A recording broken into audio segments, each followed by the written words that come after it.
Twitter, YouTube, Instagram, Kailasa's NTV, Kailasa's HNTV, and Kailasa TV. We welcome all of you to this direct audience with the Supreme Pontiff of Hinduism, His Divine Holiness, Bhagwan Sri Nithyananda Paramashivam, leading and guiding all of us, 2 billion Hindus worldwide, into living a conscious lifestyle and having a superconscious breakthrough. Before we enter into today's segment, I think let's watch a short video on who is His Divine Holiness Bhagavan Shri Nithyananda Paramashivam.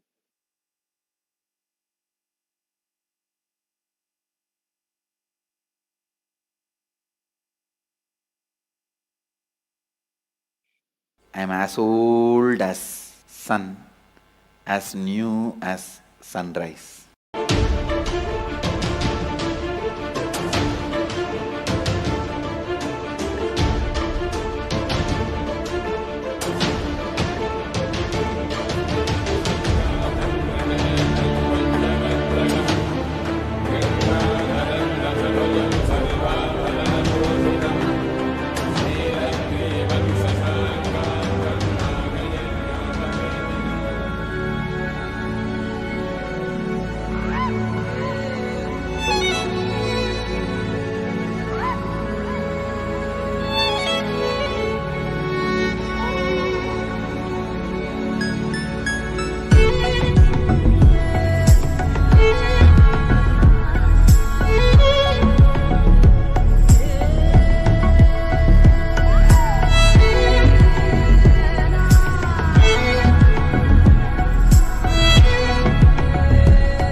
The various incarnations happened,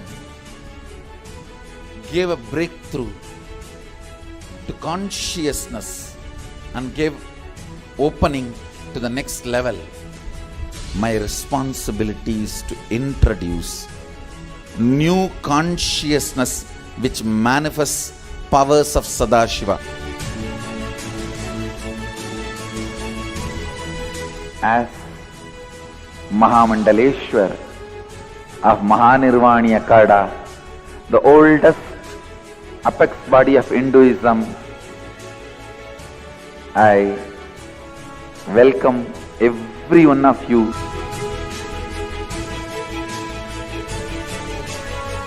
I have experienced Sadashiva in his completion, and he has empowered me to transmit that experience to all of you.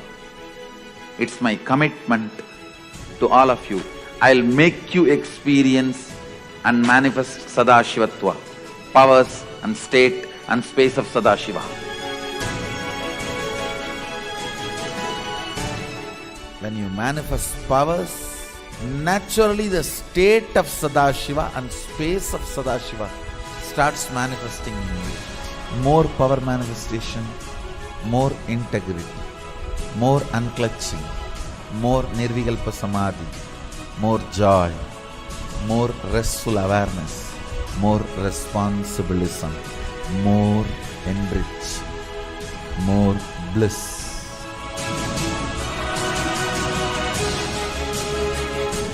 This tradition has a capacity to retain its authenticity and originality. My purpose is to make this statement to the world: Hinduism is real.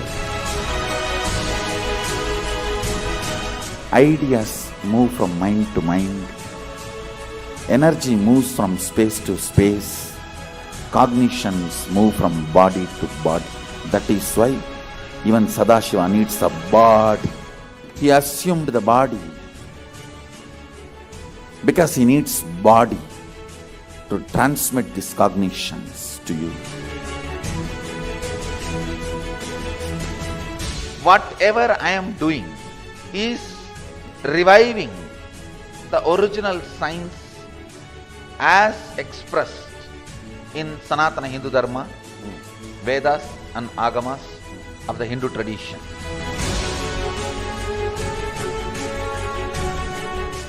Given by Sadashiva, received by Devi, adopted by Vishnu to run this universe is Agama.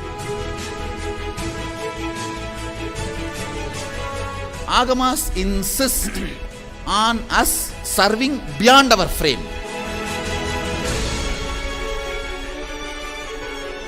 Whatever experience, anubhuti I had by my Guru's grace, Atma Pramana, I do acid wash with Shastra Pramana, Apta Pramana, the ancient masters' experiences.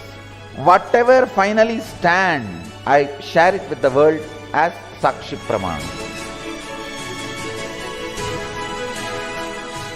I welcome everyone for the grand feast of Sanatana Hindu Dharma.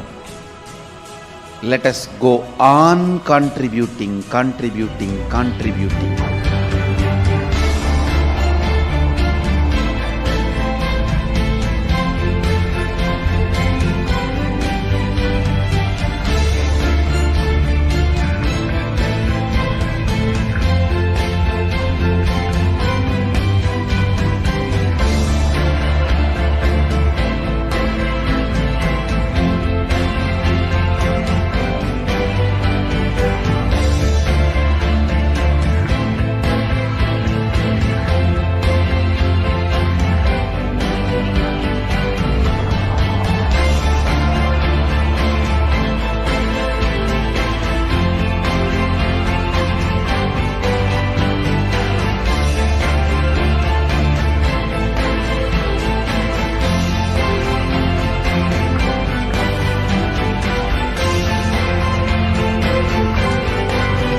Who Swamiji is?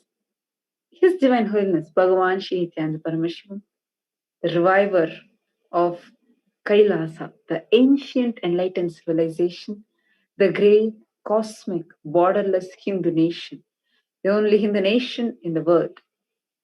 His Divine Holiness is an avatar from and Supreme Pontiff of Hinduism. He's made the science of power manifestation, yoga, temple-based universities, etc. for humanity.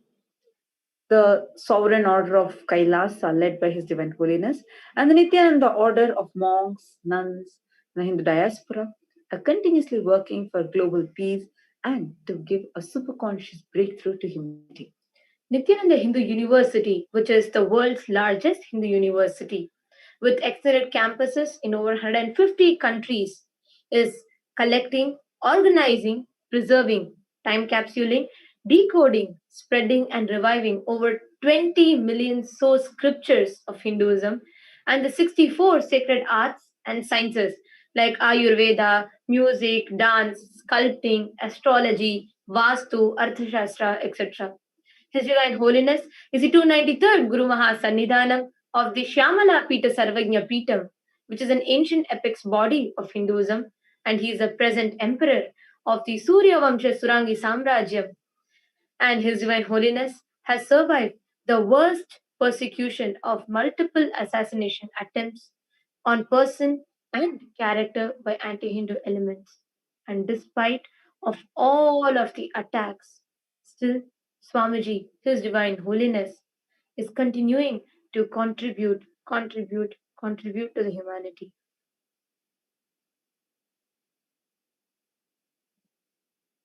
We have a small video where the hard work of Swamiji, just a glimpse of it is shown. So we would like all of us to watch it.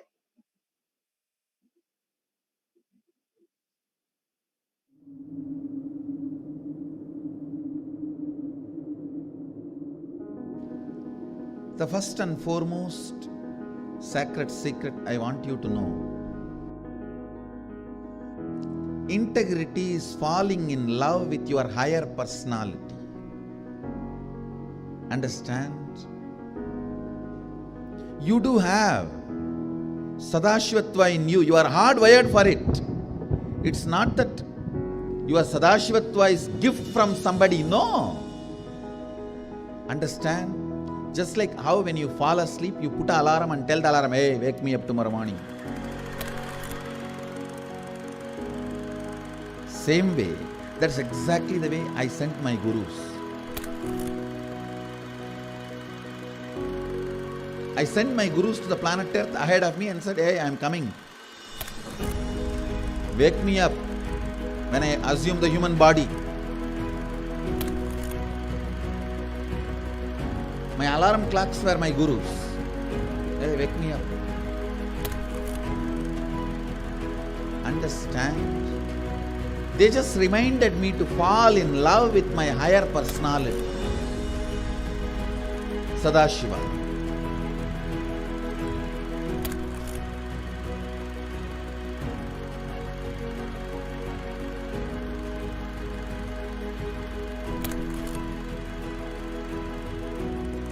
I started my public life in a very young age. Immediately after 12, after I realized my enlightenment, I took my first Padayatra as per my Guru's instruction. That Padayatra is my first enriching Padayatra.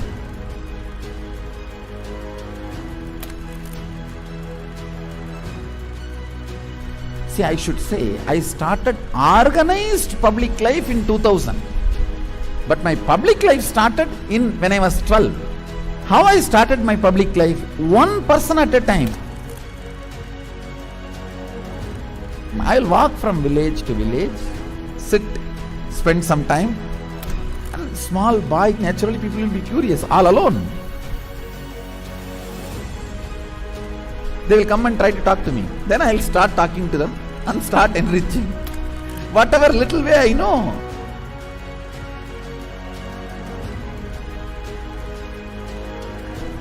It was a raw, crude, ground level way. One person at a time. So I decided I am going to start my own way.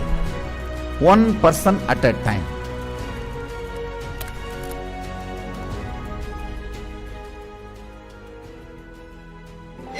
என்னுடைய room பக்கத்து room தான் அவர் இருந்தாப்புல.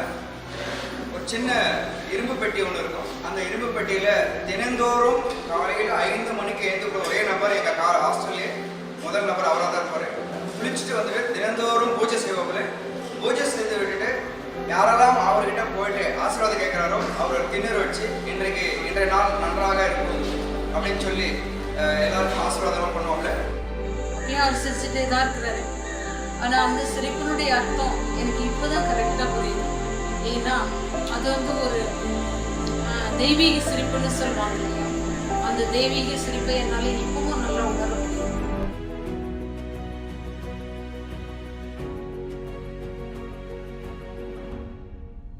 ரூம்குள்ள வந்துட்டாருன்னா ஒண்ணு சும்மாவே இருக்க மாட்டாரு, book எடுத்து படிப்பாரு, இல்ல அந்த சிலைகளுக்கான அலங்காரங்கள் பண்றது இதெல்லாம் பண்ணிட்டு இருப்பாரு. இல்லைன்னா எந்நேரம் பார்த்தாலும் ஒரு அந்த மெடிடேஷனோ இல்ல வேற ஒரு பாவ நிலையிலையோ ரூம்குள்ளேயே நடந்துட்டு இருப்பாரு. இதுக்காக ஒர்க்கையும் டிஸ்டர்ப் பண்ண மாட்டாரு. ஒர்க் டைம் வந்தா அதுல இருந்து இறங்கி வந்து உடனே வேலைக்கு போடுவாரு. வேலைக்கு போயிட்டாருன்னா அங்க சிரிச்சு பேசி ஜாலியா இருந்து அதே நேரத்துல உன்னிப்பா கவனிக்கிறது.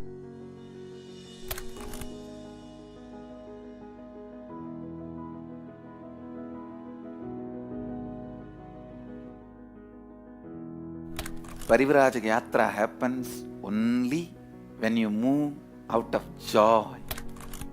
I tell you, I was moving like a banyan leaf in the breeze. When a leaf falls from the tree, in the breeze how it moves. That's the way I moved in my life. That is why my Parivrajaka, even to remember, is a joy for me.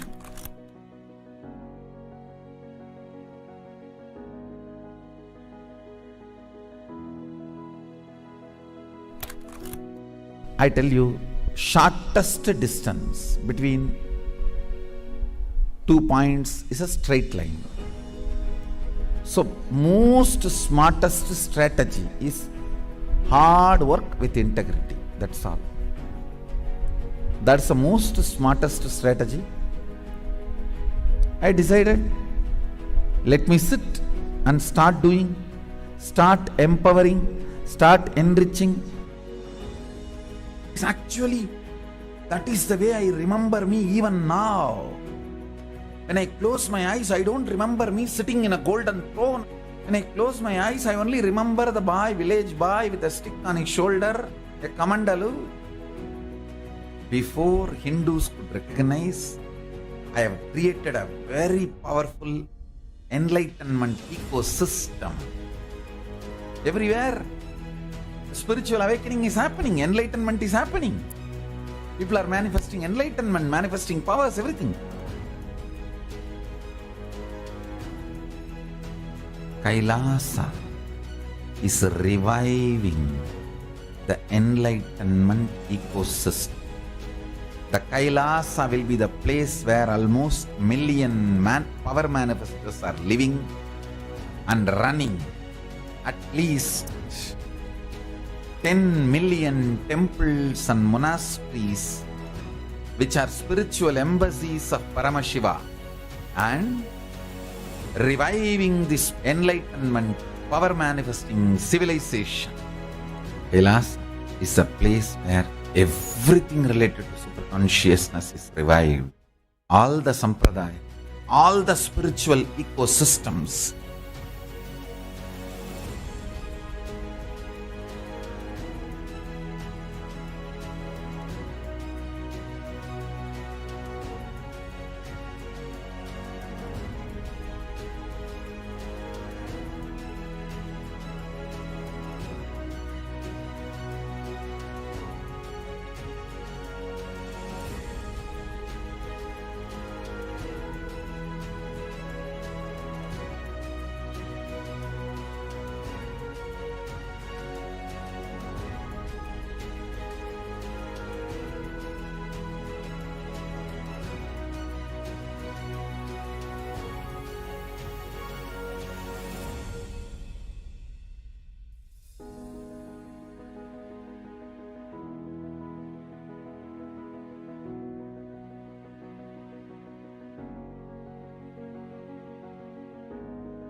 Kailasa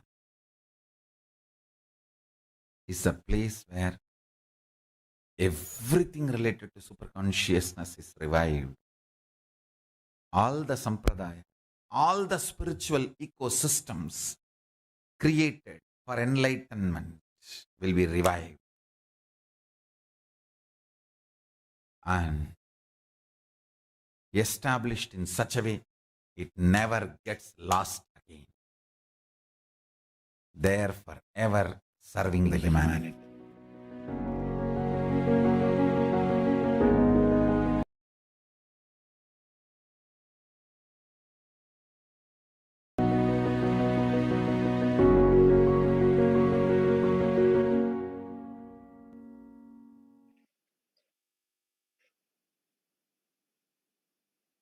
Swamiji has been tirelessly, continuously working for Hinduism. From his young age, sacrificing his home, his family, his youth, his own Arunachala, and his own nation, all of it in spite of so many attacks, assassination attempts on his life. Why? Swamiji continuously has been dedicating every moment of his life to preserve and revive, protect and restore Hinduism. Why?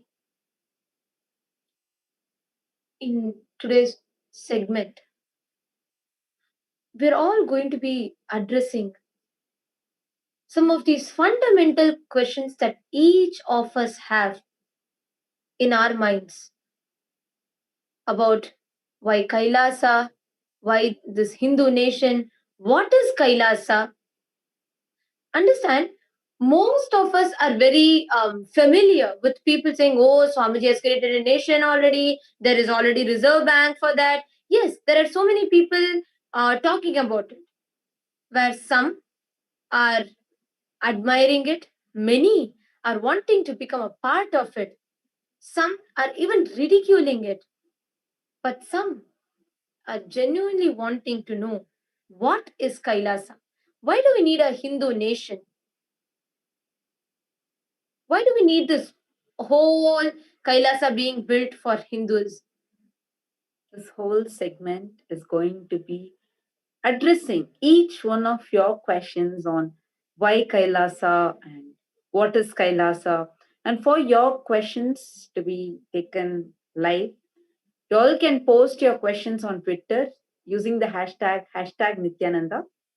You all can post it and we will be directly taking your questions and answering them. So you all can take a few minutes and just go to Twitter and use the hashtag Nithyananda and tweet your questions. We will be taking your questions live. We also have some very amazing, very interesting things to share with all of you. So you all can be posting the questions and we will be taking your questions and answering them. So now, as you all post the question, let's all understand some basic facts of Hinduism, of our roots that many of us are oblivious of, or I should say, many of us are made blind to. First is Hinduism is the longest living civilization. And Hinduism is one of the most practiced religion. And second, Hinduism was the richest civilization still few centuries back. We were actively contributing to at least 62% of global economy, mainly in the fields of textiles, agriculture, medicines, education, to name a few. And the third is Hinduism has faced one of the worst Holocaust ever, with over 20 million people massacred, raped, murdered, amputated, tortured to death, and converted at knife point. Many artificial famines induced. Our women were abused and raped. Still, Hinduism is going through such horrendous attacks and persecution. If, in spite of going through so much attacks, persecution, I should say almost being choked to extinction, if today Hinduism has managed to survive with the bare minimum by all Hindus being scattered, living in different corners of the globe to save their lives, it is because of one small, continuous living stream of avatars happening time and again to keep Hinduism alive. That is why today all gurus and incarnations are constantly attacked, abused, and persecuted. Living example, we all are seeing Swamiji. 500 plus assassination attempts and still targeted with be it character assassination or in-person assassination attempts. You'll have seen it happen many times in the past, where the gurus have been mob lynched, as recent as a Palgar mob lynching, where it is portrayed as if they were thieves that were attacked, where the gurus are mob lynched and killed, while the media mafia never brings all these to the public. Hinduism is being suffocated to extinction at an alarming rate. That is why the world's only Hindu nation, Kailasa, is needed. I think that is the reason why we even need this nation to live peacefully, so we all can exist peacefully and have the complete freedom to practice Sanatana Hindu Dharma. In Swamiji's own words, he says, revolution is not the solution. Evolution is a solution. This is the cause for Kailasa. It stands as a huge Hindu nation today, as an incubator for many ancient sciences to grow back. A very recent example we all saw was the Akasha Garuda Muligai, which was almost the verge of its extinction. How many of us even knew about it? True. Many such sciences are losing its life just by talking about it. So beautifully, Swamiji brought that to international attention, international platform, and adding so much of scientific value to it. Today, Kailasa is reviving the science of this herb, which was in the verge of extinction, already endangered, and is in the verge of extinction. Actually, if you all see, today all of us, the 2 billion practicing Hindus who want to practice, explore, and learn Hinduism, we all do not have access to it. Any field of Hinduism you take, it's diluted, inaccessible, and destroyed. Just to take one example, very recently, a 150-year-old Devi temple in Tamil Nadu was shut down. 150-year-old Devi temple. Why? Because of certain casteist terrorists are opening meat stall in front of that temple.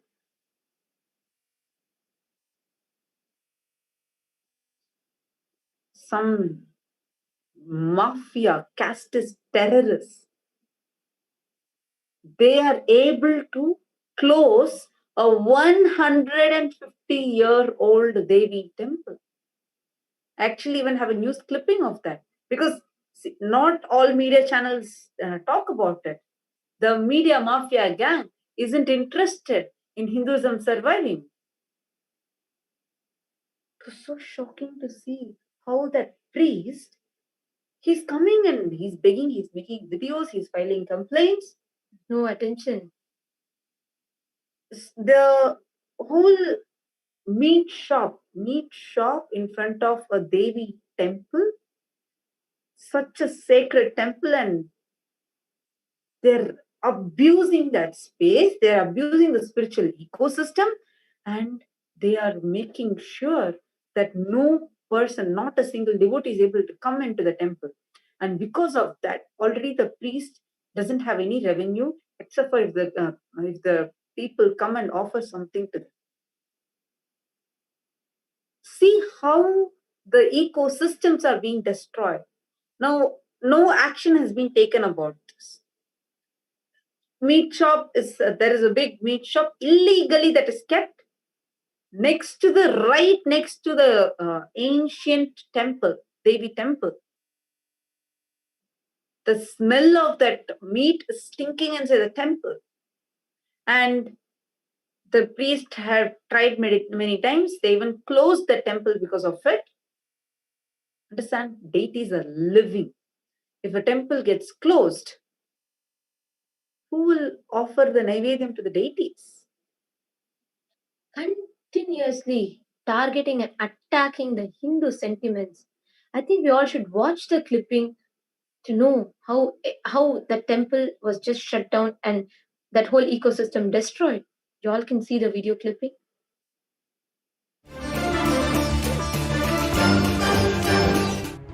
A 42-year-old Hindu healer and sadhu who committed suicide was allegedly intimidated and beaten by police for impeding the conversion of Hindus living in the area.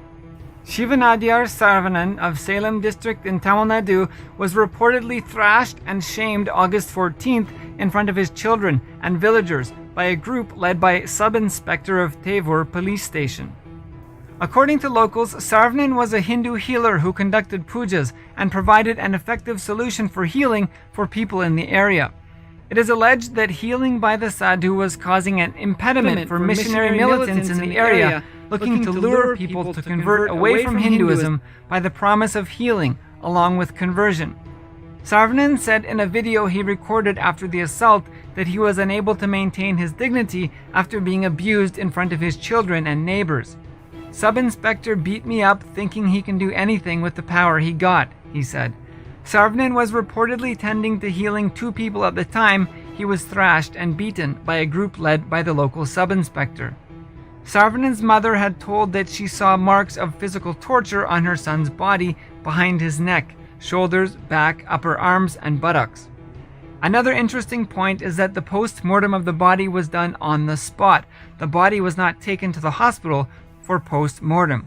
Reportedly, the locals in the village and Sarvanan's neighbors had very high regards for him and mentioned he was a good man who simply went about doing his work without disturbing anyone. A Mariamman temple near Ramakrishna Mutt in Mylapore has reportedly been squeezed to close its doors by a neighboring biryani shop serving non-veg outside the temple entrance. The temple has been closed for months due to coronavirus, but after reopening its doors recently, it is finding itself embroiled in the non-veg restaurant, cooking and serving right outside the temple entrance. There is a respect that needs to be given to the god. That respect has to be shown by everyone, be it Christian, Muslim, or Hindu. They are cooking and selling biryani just outside the temple, said the temple priest. The temple is said to be more than 150 years old, and the priest says many people used to visit for healing and receive neem leaves and blessings from the deities, but they are being deterred by the atmosphere of people eating non-veg outside the temple, and the noise and smells, even all evening, are also keeping visitors away. Because the temple has no hundi, it is dependent completely on what people offer in the arti plate for survival. But now the people are less willing to come near the temple. The temple has been locked and a board put up explaining why the temple will no longer be open.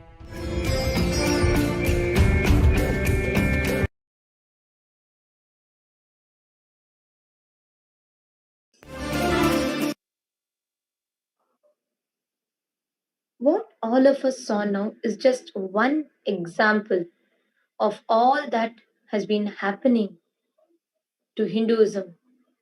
Thousands of years ago, Bhagavan Krishna had told in Bhagavad Gita, Yadha yada hi dharmasya glanir bhavati bharata abhyukthanam adharmasya tadatmanam srijamyaham. Meaning, whenever there is a decline in dharma, when dharma is getting destroyed, it'll happen again and again to re-establish it. That is what he means. Yadha yada hi dharmasya. So, true to his word, he is incarnated again. That's why we can see a continuous stream of living incarnations happening again and again to do the punarstapana of dharma, to revive the Sanatana Hindu dharma. But that is also precisely why the anti-Hindu elements are constantly targeting the Hindu gurus, incarnations, and enlightened beings. See, even this Hindu temple, why there are so many places where you can open the restaurant, but right next to the temple, opening a meat stall, Actually, this has just to to be, disturb the this has to ecosystem. be, little more. First of all, opening in a land which doesn't belong to them is illegal, and which is something that whole land is belonging to the temple. So the temple has all the rights to tell them to stop, not do it. And for that, the priest is not even, his voice isn't even being heard. And continuously, the people are just more and more, the meat shops area is increasing. See, police who are responsible for that area are not even bothered about it. That is another thing that, see, the police are responsible for that area. They are supposed to be bothered about it. They are supposed to take care of it. When the government is running the temple, actually, that is also another thing. Why no other religion? The government takes over their religious Actually, places. if you see, It's actually in the laws itself. It is given what government follows is where they do not take any Hindu temple, right from managing the temple, running the rituals, all of it, government appointed officials do it. Whereas other religions, for let's say for other religions, certain religions, government can partially involve, like even that the government has to suggest to the board which takes care of that entire religion, and then they will decide whether to appoint that or not. Third, in some other religion, it is clearly stated that the government cannot even interfere in whatever the religious activities are going on. And how many of us even know already in 8 states of India, Hinduism is declared as a minority religion. And in many other states, Hinduism is already in the verge of being a minority. It's all in, like, people have already applied for it. So just imagine and see how Hinduism, we say in India only, most of the Hindus are living, and all other religions are called as minority. Now it's completely changing. Hindus are becoming a minority. Actually, by destroying the ecosystems continuously. See, the problem is we're all being mispresented about it. How many of us even know how many lakhs and lakhs of temples are getting destroyed? Actually, what we saw today is just one example. Absolutely. Of And thousands of such traditions dying. exactly. And with each of these temples getting destroyed, it is not just the buildings, the hundreds and thousands of temples that are destroyed, and millions of sciences are dying along with it. And we are all made blind to these facts. Actually, you all should know. Just in the year of 1998 alone, 40,000 acres of temple have been converted into roads, religious centers, just in Tamil Nadu alone. My God. The fact that I'm talking about is just in Tamil Nadu. Actually, there was a big trend on Twitter to reclaim our 40,000 temples lost. It's actually not just 40,000 acres of temples, it's 40,000 temples itself. Because it's lakhs and lakhs and lakhs of temples, not just in Tamil Nadu. Just in Tamil Nadu. 40,000 temples have already been destroyed and converted into some other religious center. Just imagine and see. Converted into some other religious center. Will any other religion keep quiet? There is a thing called reclaim our temples back. We have few pictures too where showing what kind of destruction our temples have gone through. The destruction, the amount of destruction that our Hindu temples have gone through. With this destruction, understand, each temple is not just a building, it is an ecosystem that is getting lost. Each of these is not just a building that we are thinking, oh, okay. One, like for example, we always say, anytime this comes to temple discussion, one thing that is said is, oh, temples are getting destroyed. Like Somnath temple, see, Hindus, we will be able to rebuild the temples. So 17 times Somnath temple got destroyed. Now 18th time we are rebuilding the temple. Great. At least we are rebuilding. That is great. But so like that 40,000 temples just in Tamil Nadu.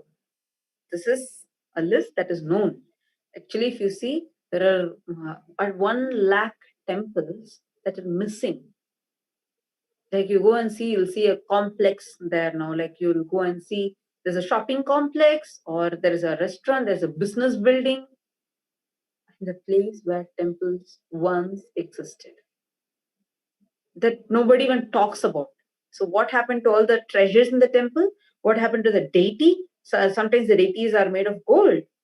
What happened to those deities in the temple? What happened to the sacred scriptures that were preserved in the temple? So much is already gone. And now we are trying to rebuild. Great, but where are we? But even if we try to rebuild, let's take the example of Somnath temple. You may rebuild the structure. Yes, the Somnath temple is there. But where is the ecosystem? The science that it was holding and preserving. What happened to that?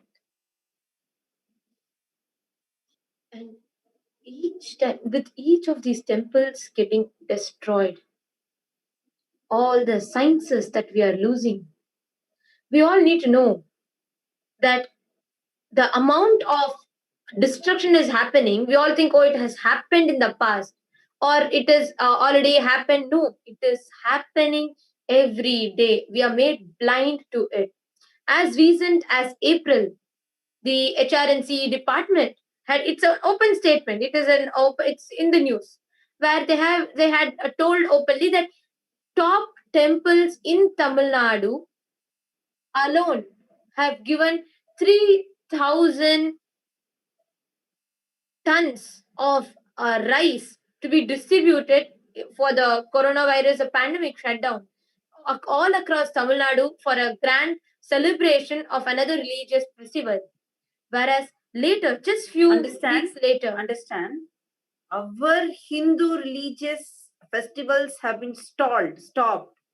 And the rice, the grains from our Hindu temples have been given to what festivals are celebrated in different region. and not just rice No, I think you can just say, because this is an open thing. For Muslim celebrations. From Hindu temples it was taken and given. Now don't twist this telling, oh, we are against Muslims. No. All we are asking is, why are our rights being violated? And along with that, 30 crore plus rupee fund was being taken by top temples. Now, what will happen to those temples? What is happening? Justice? Where is the justice? Today, if we go to Chidambaram temple, we can see how the area that Dikshitars maintained was beautiful. It was being taken care of. But the same thing. Remember when we had gone, actually, like the whole first place, like where the Nataraja is there, that whole place where the Dikshitars, who have been taking care of the temple for lineages now, they are that whole lineage has been taking care of the temple. So when we went and saw that area that they were taking care of, it's so beautiful, clean. It is so clean and so sacred. That sacredness was so beautifully maintained. And when we entered into that area, where just in the same temple complex, here Nataraja's deity is there, the whole Garbhamandir is there, just opposite to that, a small portion of the temple that the government is maintaining, the HRNC department is maintaining. How was it? The deity had cockroaches climbing on it. I was shocked when I saw that, because after growing up in Gurukul, the way we maintain the deities, for us, deities are real gods who are sitting there. So that is why every day we go and offer food, we do abhishekam, we iron their clothes, and then we put them, do the alankar for them. So the gods are living in the deities. But the one that HRNC department made it, like the stark opposite, can just be clearly seen over there in the temple in Chidambaram. See, understand, of course, we are not against the government or any this thing that is happening, but we all need to understand the current society that we are all living in. At an alarming rate, Hinduism is getting destroyed. There may be many people think, oh, what immediately talking about deities, gods. No, all of us need to understand. Along with that, thousands of great sciences are dying. Thousands of architectural marvels are getting destroyed. Who can reproduce the musical pillars in Hampi? Or who can reproduce the hanging pillars of the Lepakshi temple?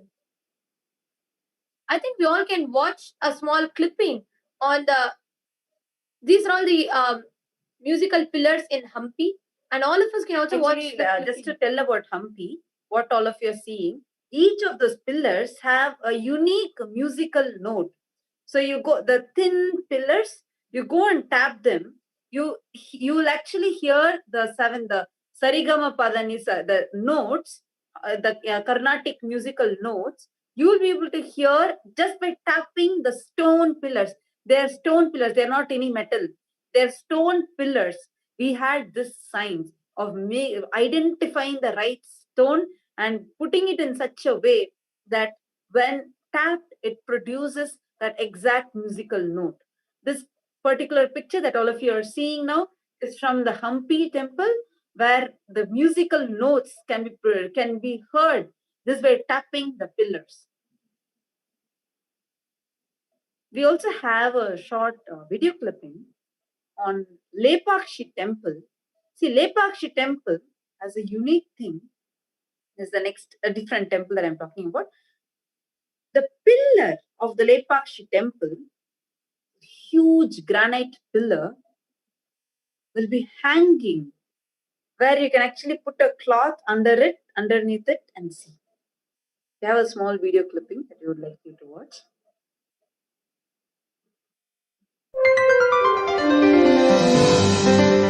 Hi, welcome to Yo-Yo Unsolved Mysteries.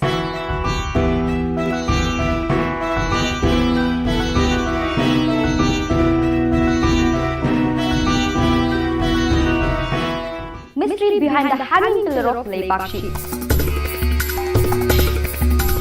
World miracle brings to the mind images of marvelous phenomenon occurring within supernatural intervention and involving mystical mysteries. But in India, it is just another daily trend with miracles, historical, geographical, archaeological, supernatural and natural happening around everywhere.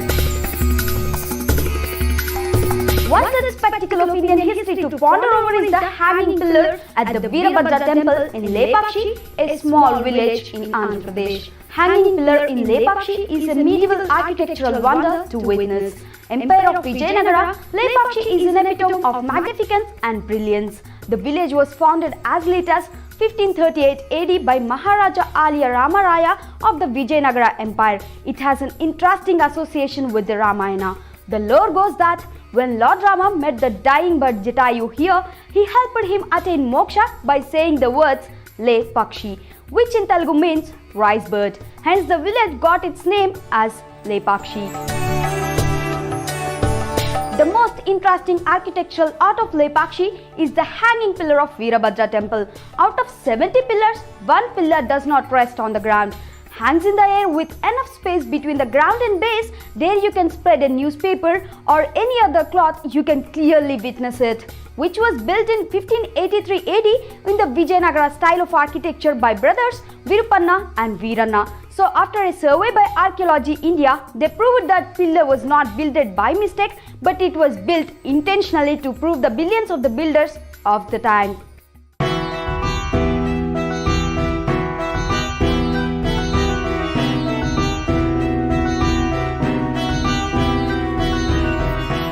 So keep watching Yo-Yo Times for more unsolved mysteries.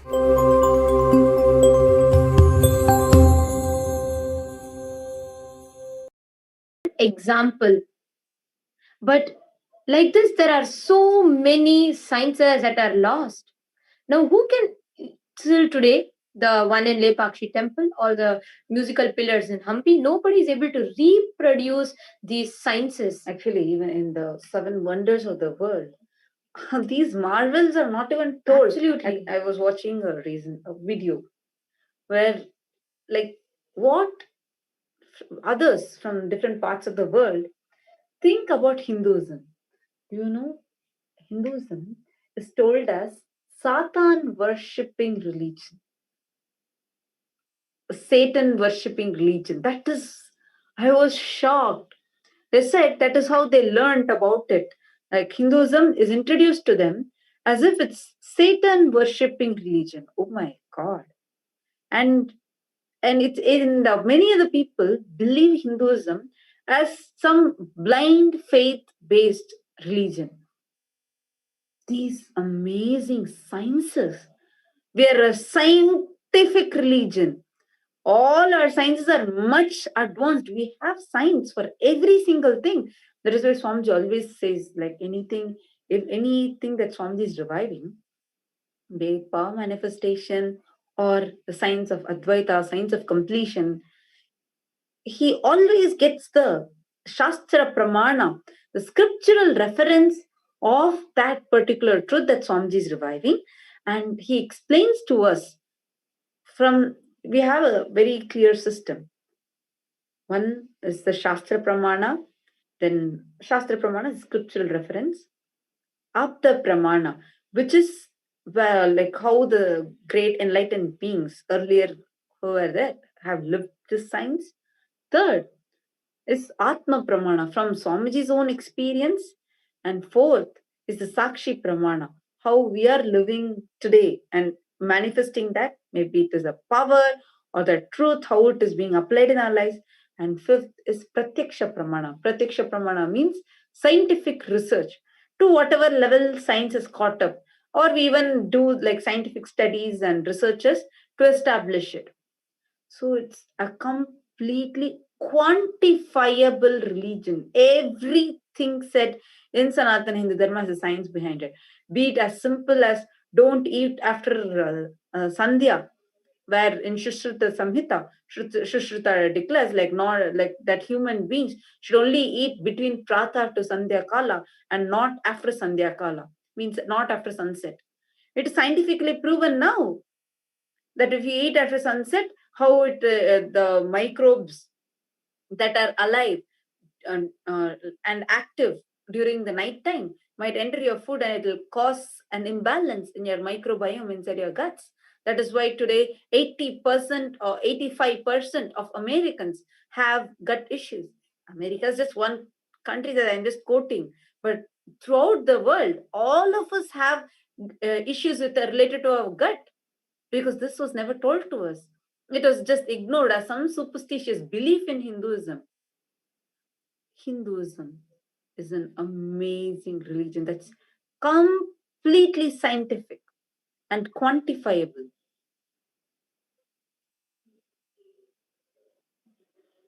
Now, this science, I'll just give one example of the science. Let's say Tanjavur temple. There are no shadows cast in that huge, it's a huge granite structure, the tallest granite structure in the world. But at any point of the day or at any point of the year, the shadow of the temple will not fall on the ground. Let's watch a video that talks about this now.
can see, my God, every time we just look at this, I just get awed by the intelligence, the geniuses that we have produced. Hinduism, just imagine when we talk about Hinduism, Brahmins, always we are projected as poor people, illiterate. Brahmins are people with pot belly. I don't know. All nonsense is only told. It remains as a common perception amidst people. But look at the geniuses that we have had. Actually, that is why if you see always, and even in the comical drawings, Brahmins means pot belly. Who said so?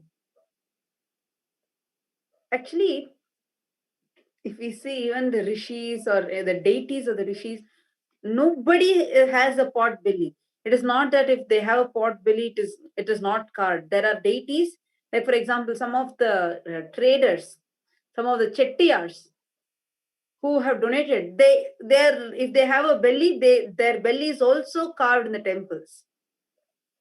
So it is not that okay, even if the belly is there, they will not carve in the temple. No, if it is there, they will carve. But it is not that all the Brahmins are with pot bellies. That is the assumption that we are forced into. Oh my God, just see the architectural marvel of this temple. It's fascinating. In those years where there were no cranes, there were no powerlifting, any machineries, but they have built still today, thousands of years later, with more than 6 earthquakes. The temple still is standing strong, which was built without even digging into the earth. It's just amazing. All these, actually, many of these unique concepts, like for example, the Lepakshi's hanging pillar and the Tanjavu's granite structure, how they are carving in that. All these unique sciences, there are only a set of communities that know these sciences. Like, for example, the Navapashana. Navapashana means the science of mixing 9 poisons in such a way that it can become medicine that can heal anything.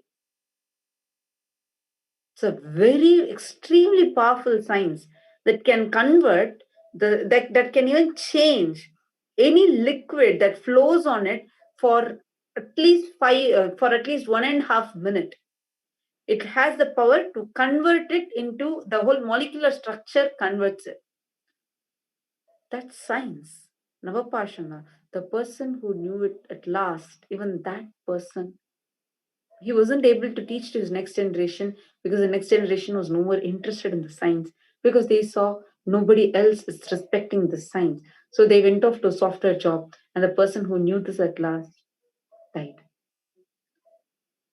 The last one that he carved is a 21 feet Shivalinga, which is called as the Ananda Linga in the Vaidya Sarovar, which is in Bidadi, Swamiji's Artinam in Bidadi.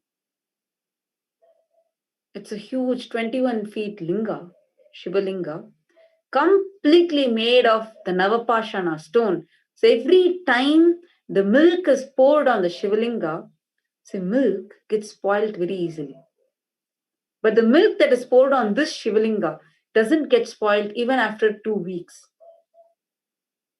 And there is a pond around it, which is called as the healing pond.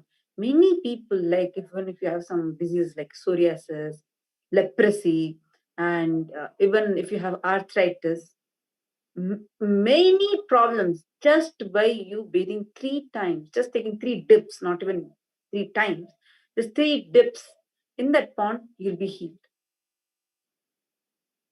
Same way, the Lepakshi temple's hanging pillar, the video that we saw just before this, that's science.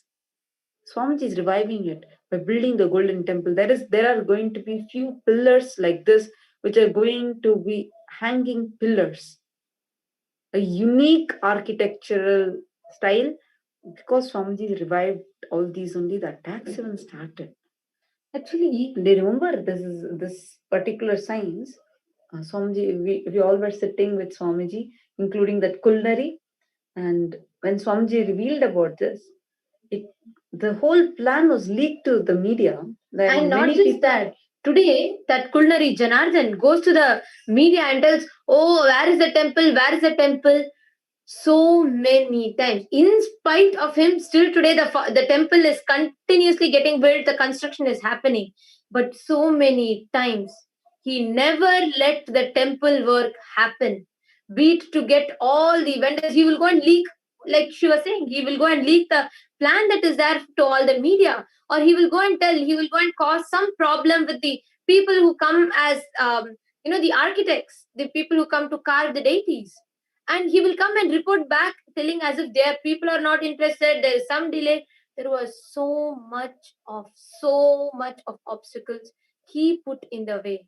Now it is all, now everything falls into place because he caused these troubles constantly, and going out and talking, telling, oh, why people didn't come, why construction didn't happen. It's in spite of him, all the abuses and attacks he did. Still today, the carving of the temple is going on already. The base structure is being built. No, the Balalayam is already ready. Many of the pillars are already ready, and the deities, the huge deity is getting carved. So many amazing things. Swamiji is just doing it. Despite of all the attacks, despite of being forced to go out of his own place. The persecution, the Holocaust that is happening is too painful. All these architectural marvels that we're seeing, first of all, it is not known to everyone. Second of all, even if it is known to some, people are not aware of the destruction that is happening. Some people talk about, okay, we have lost so much, bringing the problems, but there's a solution for it.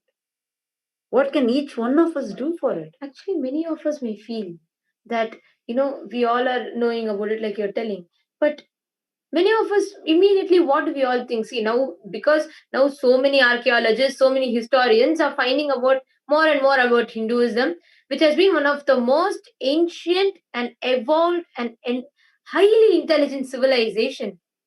So discoveries like Sindhu Samaveli, which is the Indus Valley civilization, or Kiredi, all of it is a marvel. Like, people are still awed about it. Science is still yet trying to understand, comprehend what it is. But it all remains as mere knowledge. It all remains as mere knowledge in us. We all know, yes, there is so much attacks, yes. Many of us are knowing about it, but it's just a knowledge. It is just remaining as mere knowledge in us. Because we are told about it. But what can we, as individuals, having our own life to take care of, do? What can we all do? Many of us think that I'm having my own family, I have to settle my debts and loans, and I have my things to do. How will I be able to do? I have other commitments also. So many of us think that, oh, what difference can I as an individual make? Understand, we're all told about the problems. So many people are bringing awareness, but about these problems, many people are, there are many YouTube videos that are coming out. There are so many science and research that's going on all about all this. This is all great. But what is the solution? What can each of us do? What can each of us as individuals do? Some bravely take sannyas to protect. Some actively become part of Swamiji's mission by seeing the real work that is happening. All that we are requesting everyone to do is spread this message, share this with everyone. Let the world know what is really happening to Hinduism. What is Hinduism in reality?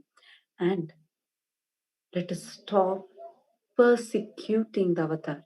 I have a video for all of you to watch that shows the amount of persecution that Hinduism is going through, that shows the amount of persecution that Swamiji, His Divine Holiness, Bhagavan Sri Nithyananda Paramashivam, has faced and is continuing to face. This is a small introduction.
contribution. Despite of so much contribution that Swamiji is doing to Sanatana Hindu Dharma, still this is what he is faced with. So painful to see. How can someone torture a person so much? Oh my God. Also, many of the facts, it is not even told. Media conveniently, very, very cunningly, just hides this whole facts from us. So many things, so many. Not just that, legally, Swamiji has won many cases because it was all false. Swamiji was exonerated. All of this is never ever told to the public. It is never brought to the public's eye because the anti Hindu media mafia wants to still constantly maintain the false, the whole false image that they all are trying to build about gurus.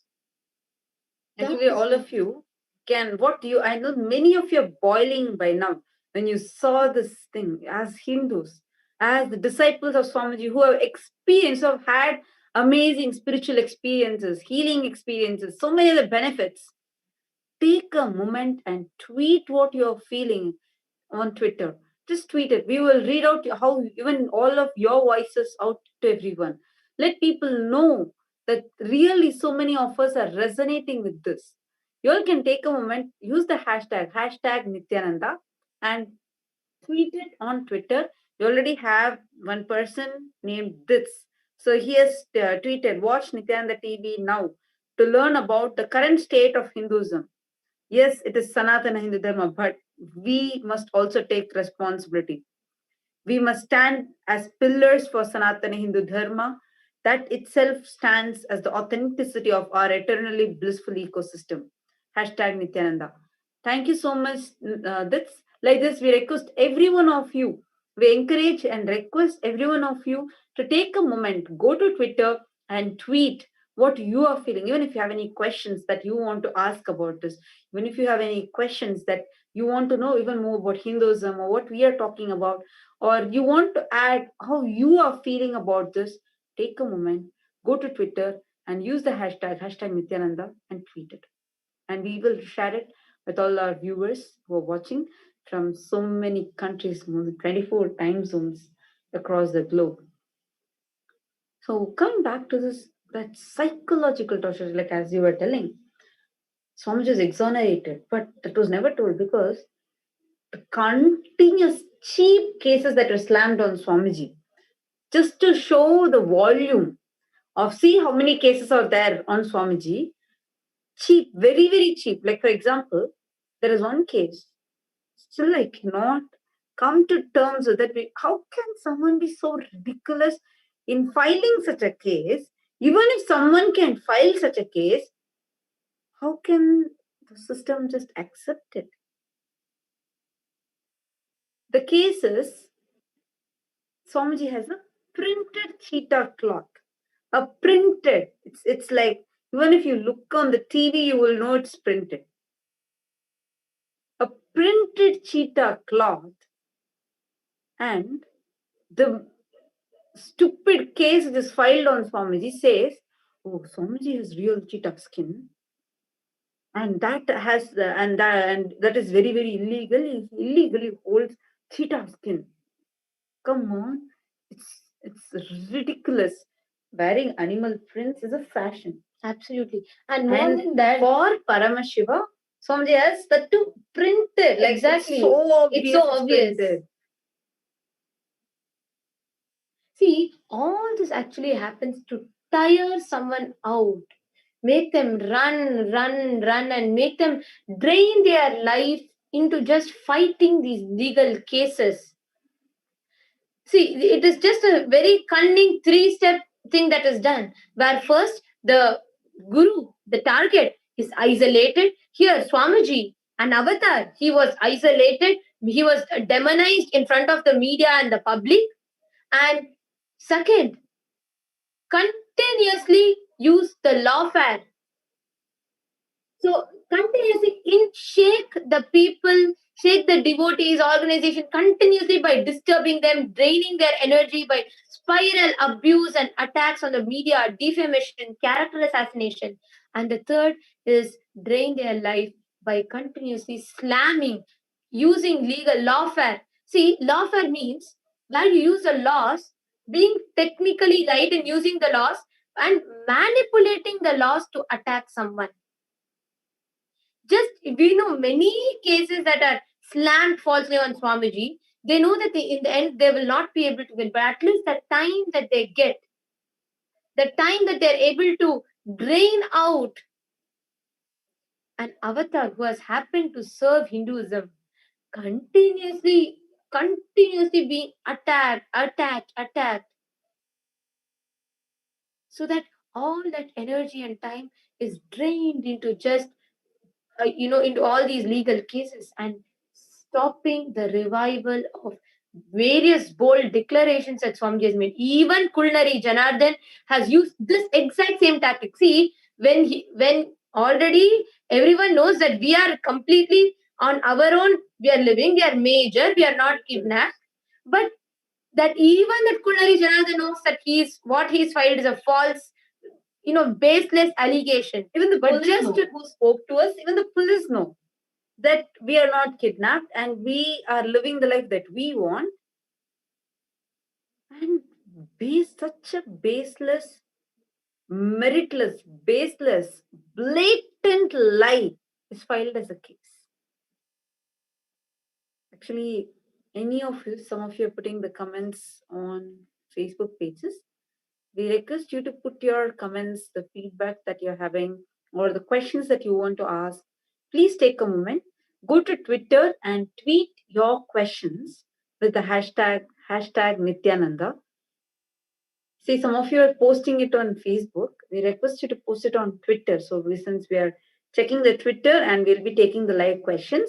So you all can take a moment, like if you have any questions or you want to share how it feels to be it when you're learning about all these, or just to share your experience about how it's been to be a devotee of Swamiji. It might be anything. Just take a moment, go to Twitter and tweet. I'm seeing some of you are even sharing the video of Swamiji on Twitter. That's wonderful. Just use the hashtag Nithyananda and go and tweet so we can take your live questions. You can even be you might even be a devotee and disciple of Swamiji, or you could even be a program participant, maybe the Paramashivoham program participant. Paramashivoham, today season 12 is starting. So Paramashivoham season 12 participants, you might be part of any group. Or if you're just a viewer and really wondering, like, are these true? Or you want to ask us if we are really kidnapped or not. Many people do that. So you can ask any of your questions on Twitter. Just use the hashtag Nithyananda, and the hashtag is projected on the screen, on the bottom of the screen. So you can use this hashtag and tweet. So we are able to read your tweets, and we are also able to tell whatever you're tweeted, we are also able to share it with our viewers, and we can even answer your questions. So take a moment now, go to Twitter and tweet it with the hashtag Nithyananda. So continuing to talk on this persecution, right? Especially while watching the videos where we understand the amazing ecosystem that we had, and painfully seeing how much contribution Swamiji is doing. And more than all that, how much Tyaga Swamiji has done, how much of sacrifice. It's not a joke for someone from their young age, sacrificing their home, their family, their life, their youth, everything Swamiji sacrificed just to stand up for Hinduism. See, whether one thing, Swamiji is an avatar that all of us 2 billion Hindus who worship and revere him, we know that. But even if not, even if you're thinking, oh, okay, all that, let's all keep it aside. Even as an ordinary human being, if someone is having the courage and confidence and they're the ability to give up their home, their family, their their place, their life, everything for one purpose. Isn't that person someone extraordinary and great? Even if we take as an author whose life is for writing, he might be a great author, maybe for some of his 2 best-selling books, 3 best-selling books. Maximum, it'll take when they by the time they're 60 or 70, maximum they might release, like I'm telling in a very, very hypothetical way, 25 books, 30 books, or maybe even 50 books. But Swamiji has released 500 books, all free of cost, absolutely free. Has done so many movements like where anybody who asks, just gives a missed call, can get Bhagavad Gita book. This thick Bhagavad Gita decoded, demystified book. This big book, like a huge book, and thickness is like this much. So all these things that Swamiji is giving and doing to us, and what we are doing to humanity, like what Swamiji is doing, it's something unfathomable. Even if we take, let's see, like every dimension of Swamiji. The dimension of Swamiji as an author. There are many authors. Max, when they're 60, 70, they might maximum, in a very hypothetical situation, they might release 30 books. Actually, 30 itself is too much, right? 30, okay, let's say even 50.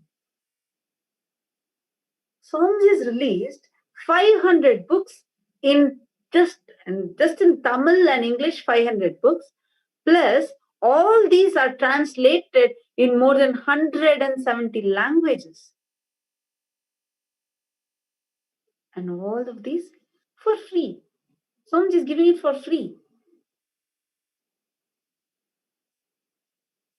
One person has shared, I think same Dits has shared, one major click. In the face of abusal, responding with activism. In the face of destruction, responding with rejuvenation. Swamiji leads by example, always responding by accelerating the work for Sanatana Hindu Dharma. Absolutely, that's Life so is true. not just expanding, it's accelerating. That's so true. Beautiful. Actually, we can see that in Swamiji's life when he was attacked without having a proper, he was not given a proper place to stay. He made homes for hundreds of people by building adinams. That is why, actually, if you remember, moment Swamiji was imprisoned illegally for 53 days. And he was denied the freedom of speech, that he cannot even talk. Like a fundamental freedom that our constitution offers. The first speech when he comes out of the prison, what he gave was about freedom. The moment he got the freedom of speech, the first speech he gave was freedom. That it's like amazing how he responds to everything. That's a beautiful point. So I'm just for all the viewers to know, I'm reading from Twitter. So any of you are having any questions or you also want to share something, you got a click that you would like to share, you can just take a moment, go to Twitter, use the hashtag Nithyananda, and you can tweet it. Just take a moment and you can tweet it. We have another person, Harsh Bardhan, who has tweeted, please bless me to always be close to Swamiji, and my surrender to him is unconditional. Please tell me how I will always be close to Swamiji. Such a beautiful question. I know all the devotees, all of us would have just that as a question in us. How to be close to Swamiji, how to deepen our connection. And there are so many satsangs that we can watch. Every day watching the satsang, every day just doing simple things, just doing what Swamiji is telling us to do. Those things itself will deepen your surrender and deepen your connection, feeling connection with Swamiji. So that's a beautiful question that you brought up. And here, this is what we can tell you to do. We are getting more and more questions.